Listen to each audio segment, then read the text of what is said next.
Hello everyone! Welcome to another episode of Bible Q&A.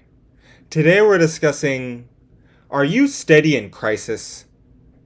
Unfortunately, there are many crises that can happen in people's lives. Marriages can break up. Jobs can be lost. You might just end up feeling depressed. Bad things happen to people just as often as good things happen to people. However, one thing the Bible shows is that you can't overreact to these tough times. Look at Joseph. When he was sold in Genesis chapter 37 verse 28, he didn't say anything. When he was framed for a crime he didn't commit in Genesis chapter 39 verse 20, he didn't say anything. When he was forgotten by the chief butler in Genesis chapter 40 verse 20, losing his only get out of jail free card, he didn't say anything. He just waited for what was going to come next. It was his calmness and patience that allowed him to get a new get-out-of-jail-free card and get the upper hand on his brothers, who desperately wanted him to shut up about his dreams instead of just waiting to see whether they would come true or not.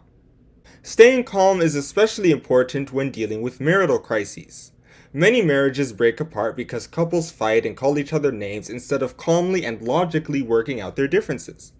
Even if you think your spouse is being unreasonable, you should at least be able to lay out your reasons for why the marriage should head in your direction. Sometimes, after a while, you'll see that the dispute isn't worth arguing about to begin with. Or you could challenge them to a trivia duel. That also works. For example, Abigail thought that her husband was an idiot. As it was said in 1 Samuel, "Let not my lord, I pray thee, regard this man of Belial, even Nabal, for as his name is, so is he. Nabal is his name, and folly is with him. But I thine handmaid saw not the young men of my lord, whom thou didst send." 1 Samuel chapter 25, verse 25. And she was right. He was so cheap that he refused to pay David and his men even a little money for their work in protecting his sheep. I mean, if you can't get off the damn couch to watch over your own sheep, then don't get mad if someone wants payment for doing it for you. However, did Abigail decide to pack her bags and leave? No. She knew that one day her situation would get better. And when things started to get really heated, instead of shouting at Nabal for putting his family at risk, she got them out of trouble herself. With words.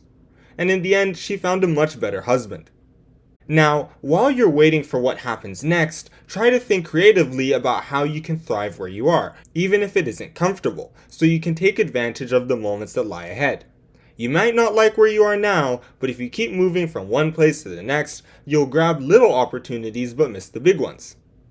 For example, David spent a lot of time moving across Israel to dodge King Saul, but he endangered other people in the process, like Abimelech in 1 Samuel chapter 22 verse 19, and Saul was close to catching him several times. So one day David decided, I have to go back to Gath. This was a town in Philistia, the kingdom that Goliath came from. Naturally, David was aware of his reputation there after what he did to their best soldier. However, he simply couldn't stay in Israel anymore, so he decided to use his new status as an outlaw to his advantage. First, in 1 Samuel chapter 27 verse 5, he asked the king, Achish, to stay in a rural outpost in Gath, so he wouldn't appear like a threat. Then, in verses 8 to 11, he and his men attacked marauding tribes south of Judah, and then told the king that he attacked southern Judah. A lie, sure, but an important one, because Achish believed he was a traitor to Israel and thus could serve as a new ally. What a plan! It nearly backfired when Achish asked him to go to war against his fellow Israelites in 1 Samuel chapter 29 verse 2, but some strings were pulled in heaven, and the other Philistine leaders asked him to go home, saving David from having to attack his countrymen. Because of his creativity, David lived as a chief in Philistia instead of a street rat in Israel. This kind of thinking is really important for going through a financial crisis. You have to be willing to try everything, within reason of course. Maybe it's trying a new career. Maybe it's doing work that you previously thought was quote-unquote beneath you. Maybe it's moving in with friends, or living a much quieter lifestyle. There's loads of opportunities that might not come to you at first. Look at how Naomi and Ruth survived in Israel. They were broke women in a traditional agricultural society. They were 99% screwed. However, Ruth was an attractive girl, at least as implied by Ruth chapter 2 verse 9. So she thought, if I just quietly pick corn behind some farmers, maybe one of them will notice me, give me gifts, offer for me to live with him. This girl knew how the society worked. Naomi was pretty smart too. She told Ruth at the beginning of chapter 3, "Hey, you're pretty, and you're the relative of this really rich farmer guy. You know people are into their relatives around here. Just lie down all cute at his feet, and maybe he might offer to marry you, and then we won't be homeless anymore." And it worked. That story sounds pretty creepy now, but the point is, those two women knew how their society worked and used it to their advantage, and both of them would end up making history. Sometimes, though, you can't just wait things out or creatively work out a solution. Sometimes you just have to take a leap of faith, because you have nothing left to lose.